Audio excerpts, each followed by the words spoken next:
Aloha, I'm Paul Norman. I'm the Executive Director of Neighborhood Place of Puna. And since August is National Immunization Month, National Immunization Awareness Month, I just want to take a few minutes to talk about COVID-19, maybe talk a little bit about our experience of it. And right now, while I'm recording this, COVID-19 cases are surging in our community. The hospitalizations are increasing, and generally, there's just a very rapid community spread of COVID-19 here. And this is despite the fact that there is a very effective, very safe COVID-19 vaccine, which can protect you from getting COVID-19, or if you do get exposed, can prevent you from having a severe or fatal case. It's way more effective than most vaccines we have, and it's free.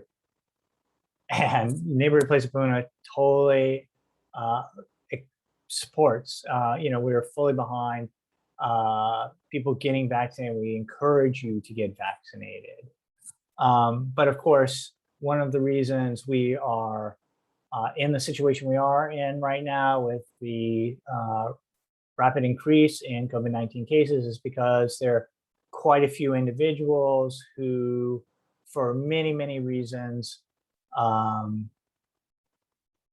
getting vaccinated. And some of those reasons have to do with the amount of false information that is being put out about COVID-19, about the disease and the vaccine, and particularly false information is being put out by a handful of powerful individuals who are using the fear and distrust that they're generating for their own political or economic ends.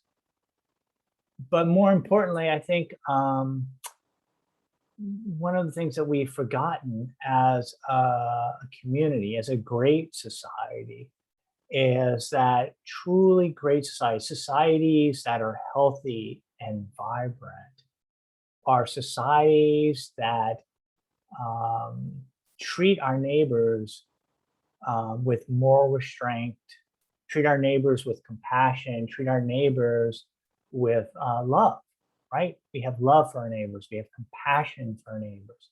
We act with restraint towards our neighbors. And who are our neighbors? Well, everyone is our neighbor, right? We don't discriminate. We should not discriminate. We should strive not to discriminate based on, race, ethnicity, gender, sex, age, social position, etc.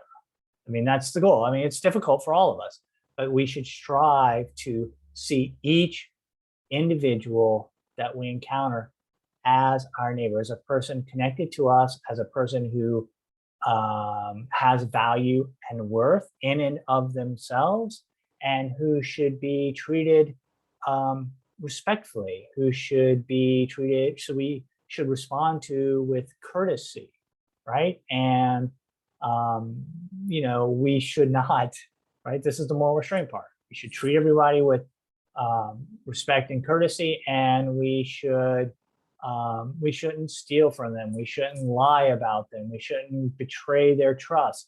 We shouldn't harm them physically, right?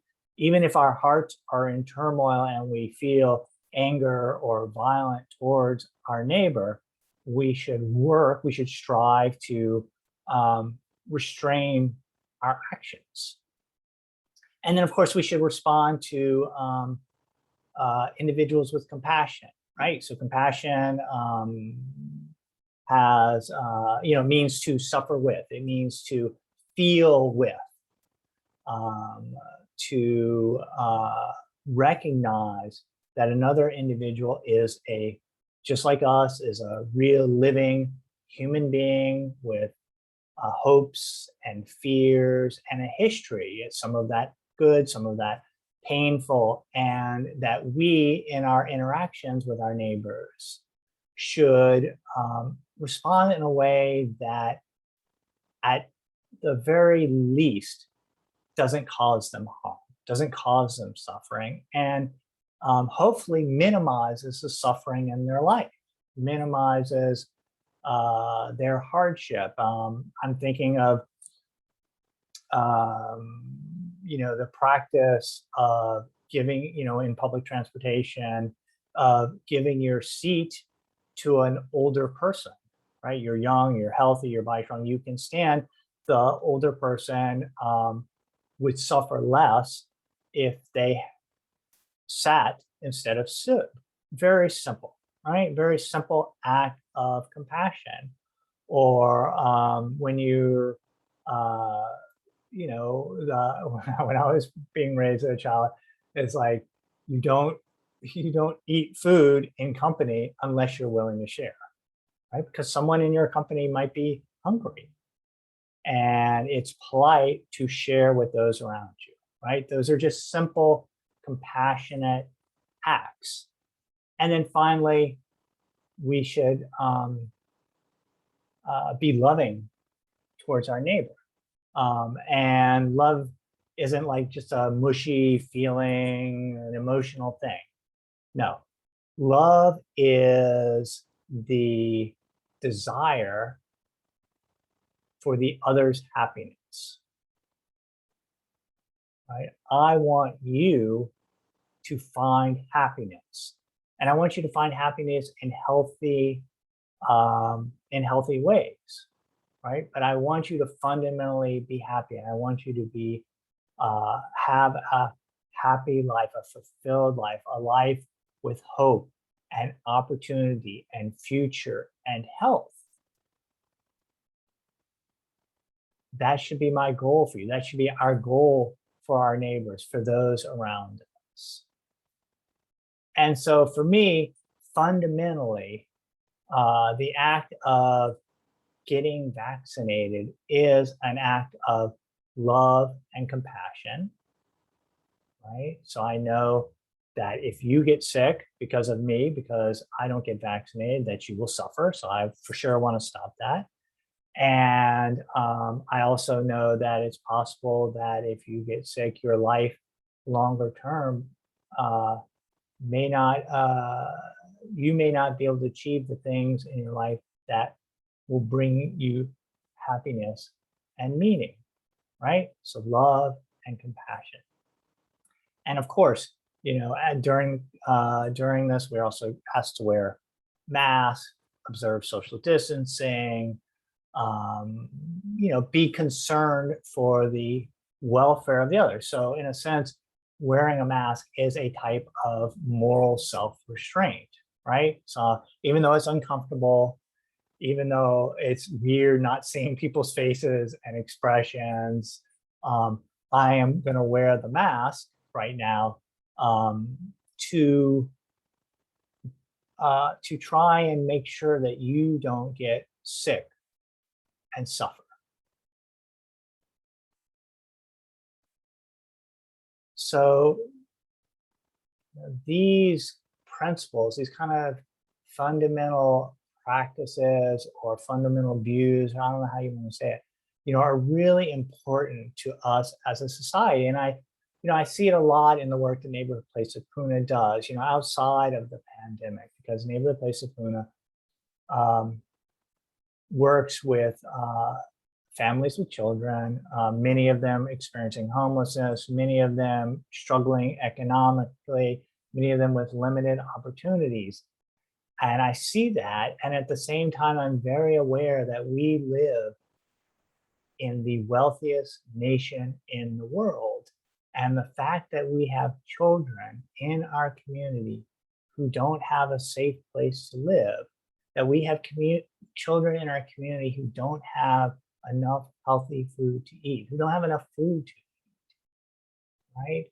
To me, the fact that that exists tells me that at some fundamental level, we as a community are not responding to our neighbors with love, compassion, and moral self-restraint.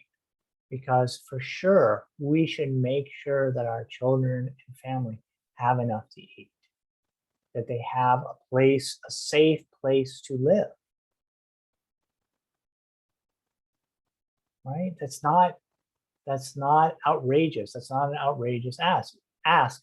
But the fact that we can't do it, the fact that we have excuses for why that hasn't. And I'm not saying it's not hard. I mean, we definitely, there's challenges nationally, but the fact that we can find excuses to justify the perpetuation of childhood poverty and childhood homelessness and family homelessness tells me that we are not a society that as a whole practices these values of compassion and love or moral self-restraint. Of course, there are a lot of individuals who are wonderful, amazing individuals. But as a whole, we need to continue to work on ourselves as a society.